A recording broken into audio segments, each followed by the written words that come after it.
Welcome back to this episode of the Law of Relevancy podcast. Today I'm joined by a very special guest, Dr. Mark Gesner.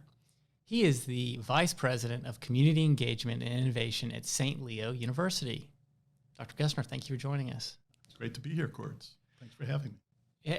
I am so pumped about what you're doing with the community engagement initiatives that I learned about recently. And it sounds like it's going to have a huge impact on our community. Would you mind talking a little bit about what you're up to? Sure, glad to. The work in part is really connecting the university to the community and vice versa. And so how can we contribute to the strength of the community fabric and be responsive to needs, but really have that mutuality of partnerships and developing the community together. So part of my role is just making sure we're present in the community at a variety of events and so forth, but part of it is also thinking about how can we have an impact? How do we have a real impact to strengthen the community? So we're doing that through various programs and various ways of really getting in and collaborating in meaningful ways. And I'm glad to give you examples, but that's the gist of it. It's not, universities no longer can be those, ivory towers that are separate from the community. If Right. they're going to really have relevancy, they need to be a part of the community and get into it. Well, I can remember the very first time I heard about St. Leo University. I was probably like 18 or 19 years old, and I was playing soccer, and I was at this all-star game, and one of the guys that I was talking to that we had competed against, I was like, hey, where are you going to school? He's like, oh, I'm going to St. Leo University. I'm like, where is that? And I was moving to Tampa, and I found out it was, just north of Tampa is the main campus. But you guys have exploded. You are actually one of the largest universities in the entire country now. Yeah.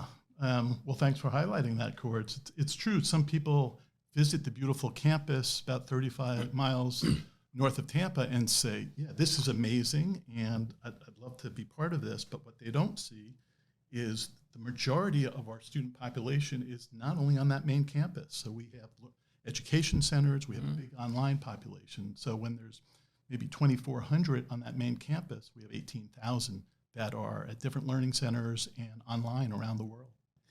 Yeah, and I'm so impressed with how you guys have innovated and grown and provided access to your content.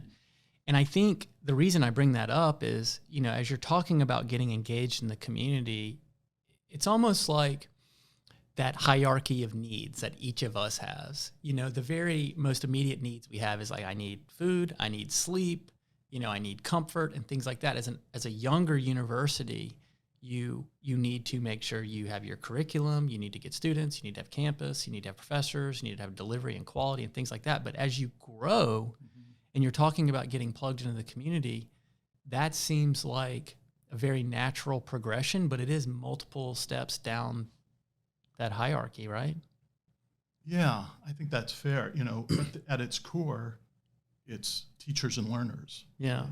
I mean, it's still, whether you're in a classroom or on your screen, asynchronous learning, whatever it is, you're trying to learn. But to your point, so the core, we have to have faculty and students, but there's a lot that goes around that. And if you think about how else can folks learn, and how does a university as an institution have a role in contributing to the community? There's lots of ways it goes beyond that. So you think about faculty who do projects in the community, and have applied and relevant. I think that's going to be my theme word for this. Relevant learning. That's what students want. They don't want it separated and distinct from what's going on. It's like, make it applied and practical. So when there's projects that they're learning about in the environment, well, go out there and collaborate with a group that's working on the environment. Maybe you're doing a case study, or maybe you're actually, serving and then reflecting on that and seeing what you learned about environmental protection as a result. So that's the classroom connection. But then, as an institution, we have a lot of resources, Right. this intellectual capital and social capital and other sorts of capitals. Well, what do you do with that? How do you invest that, right? So, for St. Leo, that has been, as you mentioned, It's the largest Catholic Benedictine university in the world. It's the fourth largest in the United States, twice the size of that. If you heard Notre Dame, They're the one in South Bend. That little place. Yeah. Actually, we have a lot more students in that place, and so what do we do as a collective to focus our energies? And so that means, for example, I think we talked not so long about how do you have a social and economic impact. Right. So right now we're focused a lot on working with entrepreneurs who are both for-profit, nonprofit, but care about having a social and economic impact in the community. So, there's famous folks like Tom Shoes. He gets a lot of publicity for giving back. He's shoes. the classic case, It's a classic case. But then there's folks like Eucords and others, businesses of all sizes and nonprofits who are really purposeful about making an impact and understanding how do they make our transportation better?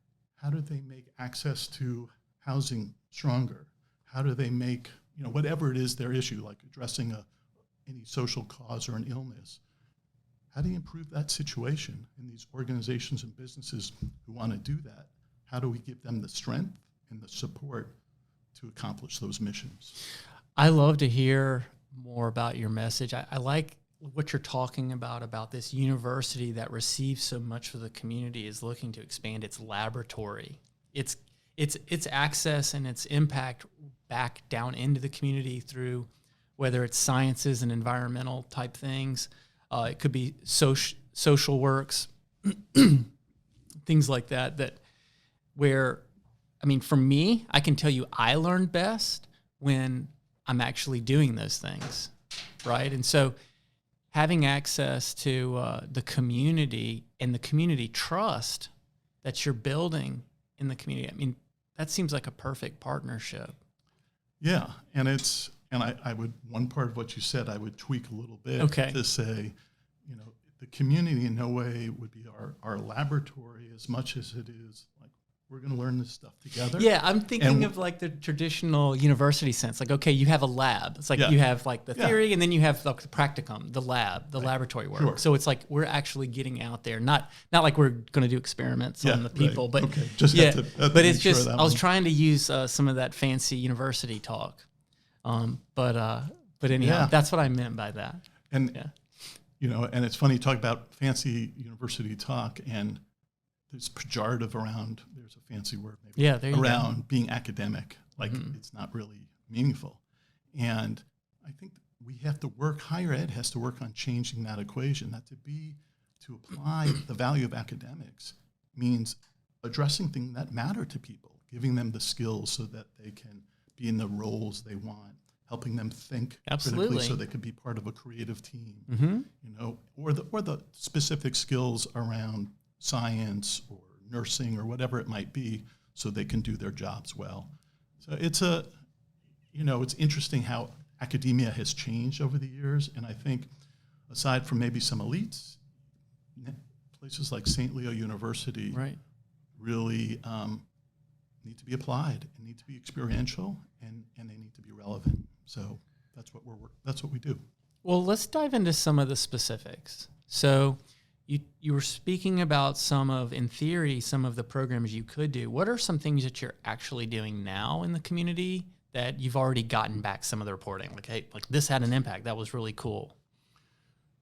Yeah. Well, I'll start with just a few things I've been focused on in the world of social impact and social entrepreneurism.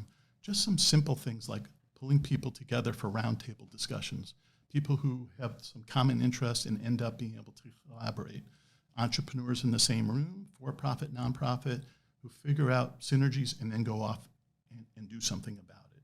Yeah. So there's that sort of thing. There's we do I host a mission-driven leader series. I was mentioning to you before that I'm often on the other side of the conversation.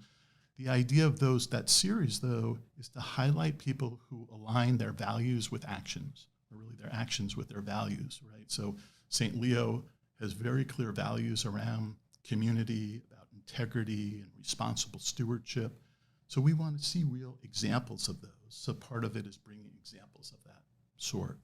But then, other programs, we have an incredible focus on some human trafficking work. Oh yeah, that is Tampa's unfortunately a hot spot for some of that. Yeah. Yeah. And so our criminal justice folks are collaborating with law enforcement around that. Just the other day, I went to a stop and think discussion with law enforcement and our criminal justice faculty, who are looking at other ways to help law enforcement in that first part of the encounter and how they could be responsive and supportive, really, in a healthy way to when they have these first encounters in the community. Right. So sometimes we can be a convener of that sort, and other times, we have hundreds of community service projects that our students go out and do, and our faculty, whether they're in social work, business, community, criminal justice. Right. There's different programmatic possibilities that they do. Well, this sounds like the responsibility that you have, the work that you're doing, requires an incredibly broad perspective. Yeah, I mean, I think there's a tie that, I often say to my colleagues that out in the community, they all think we know what each other's doing. Yeah, we don't. It's very difficult. And in fact, when you have a large university, you ask me to give examples, and I know examples, and I can give those who communicate, but what we have to do is look at the synergies between those relationships, because to make deep impact, there's the important individual programmatic efforts, but what can we do together that can make a long-lasting change? There's a whole movement, actually, in higher ed to be anchor institutions, to be a source of strength. So, I mean, and just to... I like your approach, though.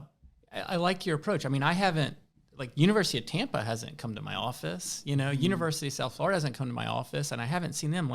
You guys are actually going out to, and you kind of remind me of the whole, Jesuit way. You're actually going into the community, seeking out, hey, let's pull together these people and let's talk about these important topics, and let's see what issues surface that we can maybe program together and help, improve.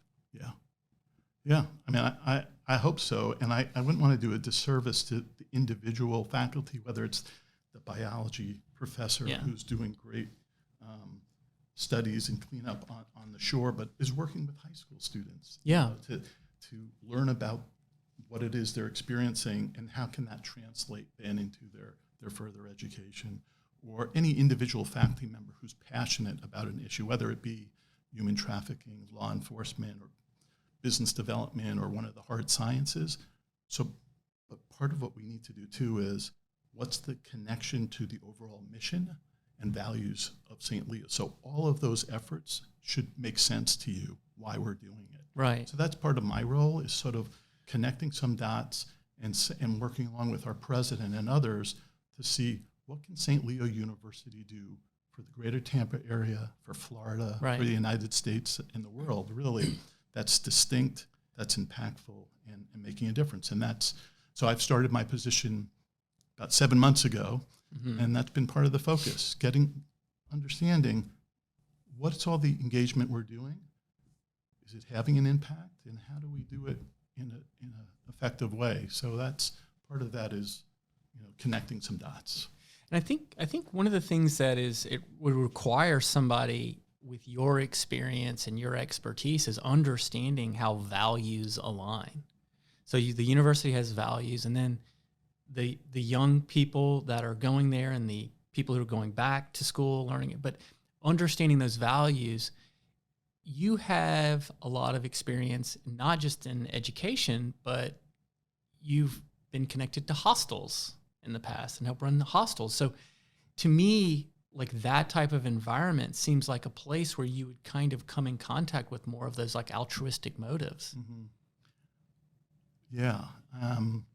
So in terms of the hostels and things that sort of inform my thinking, and so hostels, for people who don't know it, it's a funny word, so people might have different impressions, but in the United States and around the world, there's these hostels that provide affordable places to sleep and to access the area. Yeah. And the mission of the organization, in fact, I have it emblazoned in my brain, that the mission is to help all, especially the young, gain a greater understanding of the world and its people through hosteling. And what they do is make travel affordable, and they also build community between different cultures. So that was something that in my 20s, when I was wandering a bit, I actually came on I visited after I did a cross-country trip, mostly on my own. I ended up in a place, a hostel in Martha's Vineyard, Massachusetts. Wow, that's kind of an oxymoron there a little bit, isn't it? Well, no, because it's a rich and famous kind of persona, but the idea of the hostel was to make that island accessible for any traveler, a backpacker, or anyone else. That's amazing. I'm so glad that there is one there. Yeah, well, me too, Right. Because when I went there, and I was, it allowed me to tour the island, and then the guy who was running the place at the time, sat me down, fed me dinner, and said, what are you doing? What are you doing with your life? He said, why don't you stay a while? You seem to like it. And so I stayed for 6.5 years and ran the place. And then I helped run the region and helped lead the national organization. And what we did throughout in that work is build community, build relationships, make places accessible, and build connection. So that's a big part of what I think informs me now, that maybe the best, and people in the hospitality industry know this, the importance of helping people feel welcome. And for me, helping people feel like they belong. Yeah. Because, belonging really leads to believing in what you're doing. So if we can help people feel they belong at the university, that we belong in this community, then we can believe in each other. Yeah, and I'm totally dialed into that. And I think just the fabric of trust that you're building through your work is so, so important. Can we go back to that story? I would imagine that a hostel like Martha's Vineyard is getting quite a lot of traffic, or it's getting at least dozens or maybe hundreds of people a year. What do you think that hostel director saw in you at that time? Like, how much time did he spend? Like, what was it about you where he was like, hey, I'm going to ask this guy? Well, I don't know. I might have to call him up and ask him. But I think maybe part of what I brought with me at the time as a traveler, as an avid traveler, and I've since and before traveled a lot of places in the world, is I think like you, I enjoy a good question, and I enjoy learning about folks. And people who run hostels, and I think they want to learn about the people visiting, and they want to help them. They want to connect with them and help them sort of on their way, on their journey. And I think he saw a little bit of me and probably a lot of questions I asked. I would say earlier in college, I had a mentor. He was mentor / counselor. He was a brilliant guy. But whenever his name was Rudy, whenever Rudy talked with me, he had like rapid fire questions. And by the time I got done with an answer, he had the next question ready to go. And the only way that I ever started switching the table is I would end my answer with the question. So, what do you think, Cords, about how people make connection? What matters in a relation to build trust in a relationship? Well, I can see what you're doing there, but I'm sure it wasn't lost on you. I would tell you that immediately your demeanor, the way you present yourself, you do have this like calm confidence and acceptance, like in your posture and in the way that, like this, the aura around you, right? And I would imagine that having those perspectives of working within the hostel community and that kind of a vision and mission. I mean, the stereotype I get is the person who, after high school or after college, goes and walks across Europe with a backpack, But spending myself, my grandmother was from France, and she moved over here after World War II, but she was a very proud French person, and loved her to death. I'm named after, that's where my name comes from, that side of my family. And she felt like it was very, very important to take us as we were young kids, like me and my 4 other, 2 cousins on my aunt's side and my brother and my sister. So the 5 of us over to France as we were kind of growing and in that, where our brains were just full of mush, and just have some of that perspective of how the other parts of the world experience things, how they look at things. And I think that perspective is unbelievably important because we are not exposed to a lot of the things, the worldly things that people in Europe. I mean, for example, we'd walk down the streets and there would be these little, look like divots in the buildings. And, it'd be a beautiful day or whatever, but there's all these little holes in the side of the building, in the concrete and the plaster. Mm-hmm. And it's like, Monique, that was my grandmother's name, Monique. And I was like, what are those? And she was like, oh, those are bullet holes. Mm-hmm. And you're reminded that a world war was fought here and that there were atrocities and there are, graveyards from different, armed forces, and there's monuments everywhere. And it's so important, that rich history, to add that perspective and to bring things back because, we're such a young country. We're such we don't have the perspective here that a lot of other places in the world have, just because it's not part of our environment in a lot of ways. Yeah, I'm definitely preaching to the choir on that one, in that it's, this cross-cultural exchange, which whether you're doing it in your local community or you're traveling the world, if you can be open to listening to different folks and kind of put aside whatever agendas you have and just try to hear them. And I think that travel for me also informs my work now. So that if you're doing it right, and I'd imagine in your line of work too, that you really have to hear what people are interested in, what they need, what's being supportive, what do they care about, and you see, is there a way to be responsive to that, and mutually beneficial partnerships and relationships. It's a lot about trust building, relationship building. But I think for the business folks who are still with us out there and listening to this, that leads to other things too, right? Yeah. It's not lost, I think, on most people that, you build those relationships. It's also business development, right? What is it?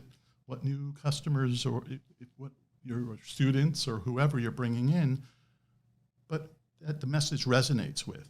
Yeah. Because you want to have the right customer. Well, right? and one of the things that I liked the most about my college psychology class was that one of the ways to build bonds with people the strongest is to literally just work with them, right? And so we work with people, we develop that bond, but we also like them. And that's just one of the truths about the business world is you typically want to do business with people you like, right? And so you're able to do all of these good things and you create all these relationships in some magical way. A lot of times it just comes back. Yeah, but it empowers you to do even more. Yeah, but it's not rocket science, right? Yeah. It's a little fuzzy, like people hearing about all this relationship development, but what comes of that? And how do you purposely get towards outcomes that are meaningful to you? So in my world, in higher ed, over time, you arrange agreements with maybe a business who wants to put 15 people through an MBA program, right? Because they believe in what you're doing and they think your MBA program is speaking to them. They want to send their whole team through it. Or that sounds familiar. Laughing. I'm laughing because you want your team to go through a St. Leo MBA program. Well, I'm actually laughing for a slightly different reason, but I agree with you because I've literally been doing that exact same thing here since this company started. About 14 years ago, I was kind of a know-it-all, cocky guy because I had been doing digital marketing longer than most people. I mean, I started doing this since like 1996. Like the internet was brand new when I started. So I thought I knew everything and I didn't understand why I wasn't getting along with a lot of people. So what I did was I was forced to go to this Dale Carnegie class by the company I worked with. And about 3 weeks into it, I became more open-minded to it. And I was like, okay, I'm here. I might as well try some of these things. And it was amazing how my professional and personal relationships improved and how much more effective I became as a leader. And so I promised myself if I ever became an entrepreneur, I would send my employees there. And to date, I think I've sent close to 50 people. Oh, really? It's literally something that every employee does at Bake More Pies. But I understand, it's not maybe not be an MBA. I may not have that kind of capacity, but it's an educational program that that really changed my life for the better. And so I can completely understand those motives about why entrepreneur would want to do that with an MBA? Well, and to your point, it doesn't have to be the MBA. One of the programs that we're launching in the fall is a social enterprise accelerator. Okay. Right? For nonprofit leaders who want to have another earned revenue stream in their model so they can be more financially self-sustainable. So if you learn about that business modeling as a nonprofit leadership team, so you're more self-sufficient, but you also learn some about leadership development so you can sustain this and bring that leadership wherever you go, and learn a little bit about impact measurement so that is what you're doing really matters. Like if your mission is to address a certain issue, at the end of the day, did you make progress? And when is this launching? That's in the fall, in September. And so will this be out of a building or will it be virtual? First one will be virtual. It's akin to a program that I actually founded in Wisconsin before I moved to Florida. Okay. And we found that nonprofit leaders needed sort of a special place that understood and respected what they brought to the table. Right. Running a business. There's a lot to it. It very much is running a business. Yeah, but this, nonprofit's just a tax status. It's not a business model, right? And so, can we help these very capable folks, not in starting necessarily a new nonprofit? They need to have those base skills, but can we elevate what they know to make them more self-sustainable, right? Complementary, mission and margin balance, so that they can do and have the impact that they want. It's not an easy thing. It takes a ton of energy and it takes resources. This model helps support that. So you did this in Wisconsin? Yeah, I did it. We did it. Lots of community partners did this because there was a need for it. Was there an example of someone you work with back there that you're especially proud of? Oh, sure. Well, one great example is an organization called Canned Water for Kids, and they're a nonprofit that very proudly sells a beautiful bottle of water. The person who founded it, Greg, was in the canning industry for much of his life, and he wanted to give back. Mm-hmm. So he used those skills to sell, along with his colleague and others in marketing, did a beautiful bottle of canned water for kids. People should look it up because they have an amazing website. Okay. 95% of their profits go back into getting clean, safe drinking water for kids around the world. They build wells with that money. They do a lot of great things. But they were also needing to make sure they had sufficient funds and revenue streams. Right. Right. And so one of the things... You can't do that. You've got nothing. Right. Yeah. So there's no margin, no mission, but no mission, no margin, all of that. And so one of the things they worked on in the program was they used the top of their beautiful water bottle as a little billboard so that a sponsor could pay an amount to now be associated with this great cause. So you might call it cause marketing, but it was another, piece of their arsenal. It's a handshake. Yeah, right. And so, and people are loving to do that. And so we're going to launch a social venture out of St. Leo. We'll sell canned water for kids because they're awesome. They're doing great things. They're having an impact. I want to help increase their revenue. So and it's a great example of how this whole model works. Yeah.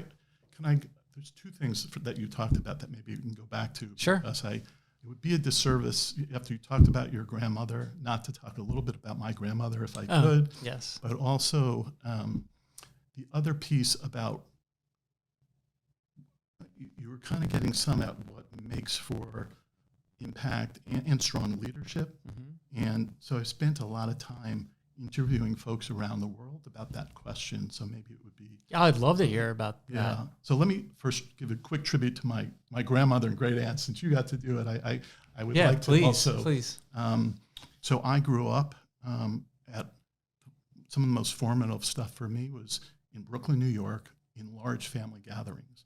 And at those gatherings, my grandmother, May, and her two sisters, Pearl and Betty, my great aunts, would have each part of their family tree, their lineage, we'd all come together for lots of holidays. And there was a brother as well, but they were the three head cooks and matriarchs.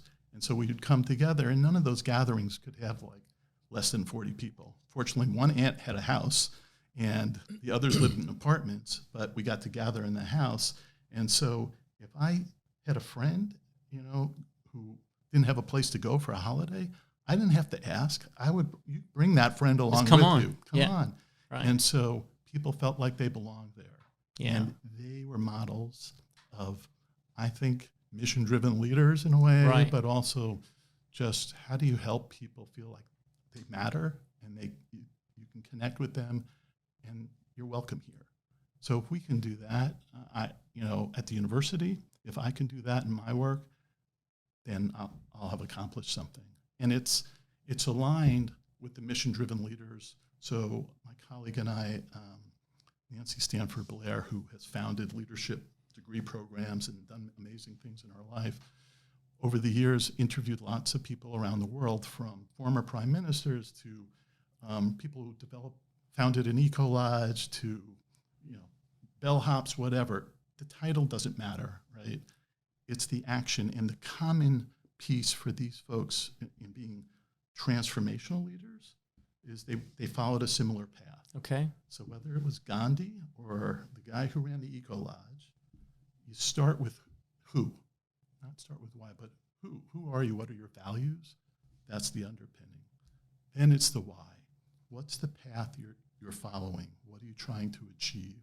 How are you getting there? Your why, right? Then it's your what. What's the impact? What are you trying to accomplish? What are you doing? And then the how. What's the pragmatic application to get to do it? So if you look at some famous folks who were transformational and a lot of not so famous folks that are finding in 100 plus interviews around the world is that they followed a similar path. So that to me is fascinating. And that's why I always want to ask in the interviews that I do, words is, how do your values and how do your actions align with your values? So show it.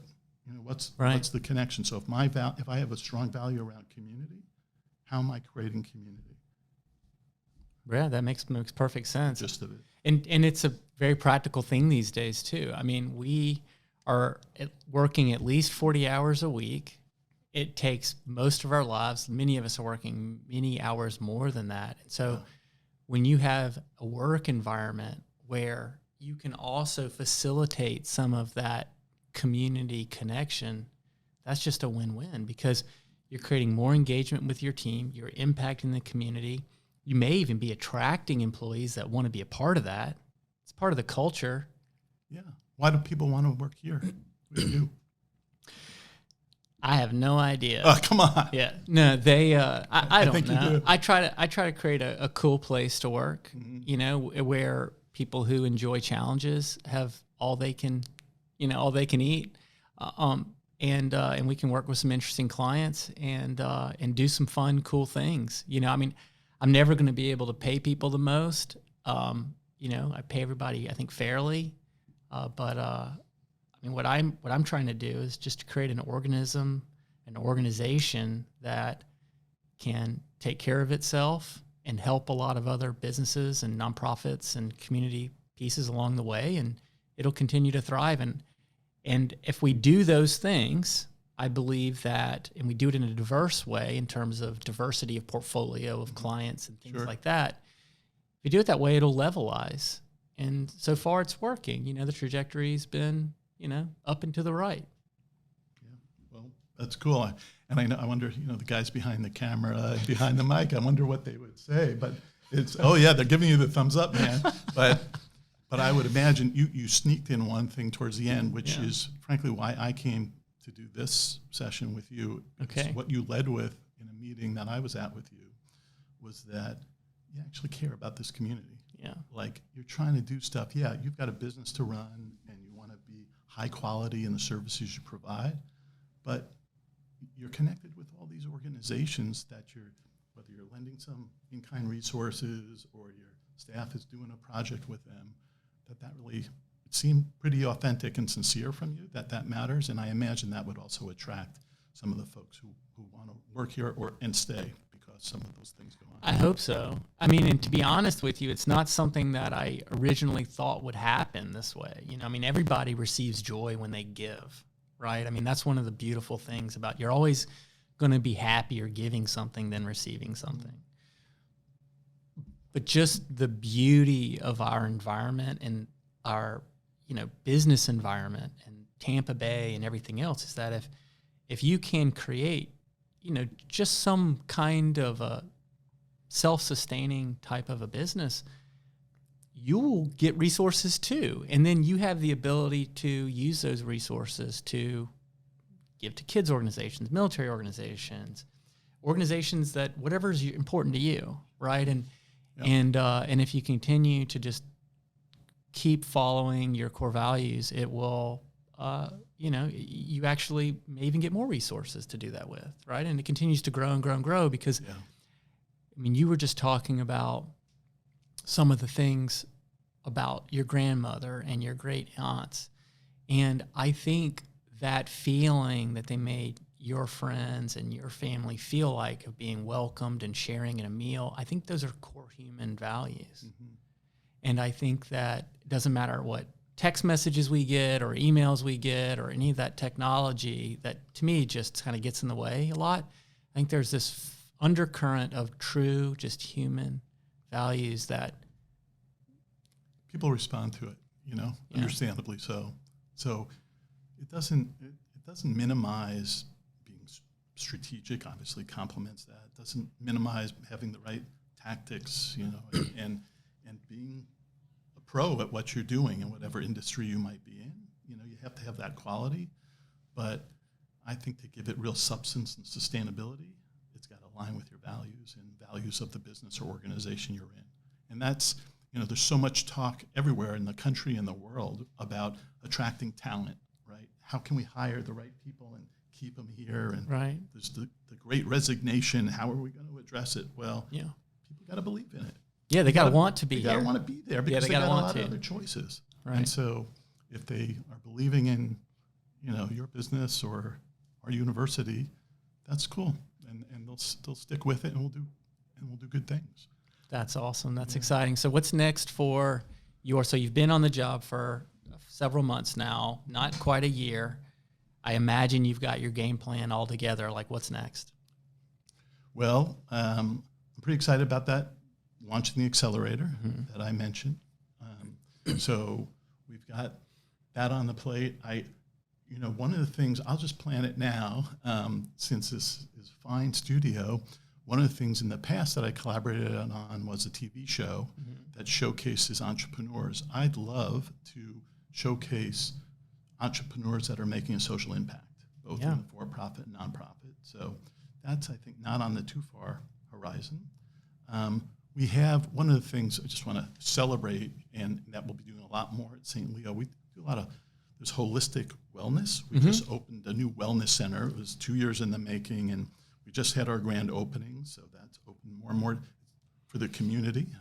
That happens to be on our main campus. But we've got different growing programs. We just created the College of Health Professions. So for nursing and related health professions, that's a brand new initiative for St. Leo that's growing, and everywhere you look, it's obviously, very important to our shortage community. of nurses here and everywhere. I think that's a pretty significant piece. Another big thing on our agenda is our whole robotics program. So we have a new school called CARDS. See if I can get this right. Well, I'll tell you, it's cybersecurity and computer science and robotics and other things related to those sciences that is the future, right? And so we just opened up that school, and that's growing. So who knows, that's maybe exciting. we have a robot walking across the stage one day and helping give out diplomas. Who knows what can happen? But those are some of the bigger programs, and then it is a lot. It's a lot about building relationships and seeing what people need. So, I would say too. I know we probably need to wrap up, and if you're close to it, I would something I think where all this leads to it and it's also here's just a plug for connected to the book that this colleague Absolutely. and I wrote. So we interviewed all these leaders, right? And you see the path that they go, but so what does that lead to, right? And what does that mean for any of us in the community? And so the last chapter of the book is called Discovering Home, right? And so I think part of what all that impact and all that work helps lead to is when you can be comfortable in your own skin and you can feel like you can be at home wherever you go. Wherever you travel in the world, when your actions align with your values, you feel like you're home. Well, I'm glad that you call Tampa Bay home. And we're happy to have you in the area. And I'm excited to follow what you're going to be doing. I've seen you all around town doing, connecting people and doing some really cool things. So thank you again for joining us and telling us more about what St. Leo is up to. Appreciate the conversation. You got it. Where can people follow you or what you're doing? Well, there's lots of social media connections to St. Leo University, and my close colleagues run those different channels on every, Instagram and LinkedIn and Twitter. So there's all of that. For me personally, probably most active on LinkedIn, and so that would be a place to connect if folks want to reach out to me personally. Yeah, they might have some ideas for. Yeah, let's do something together. Absolutely. That's great. Well, thank you, and you can follow us anywhere where podcasts are found, across Bake More Pie's social media, as well as the Law of Relevancy. And we are looking forward to seeing you next time. Thank you again for joining us.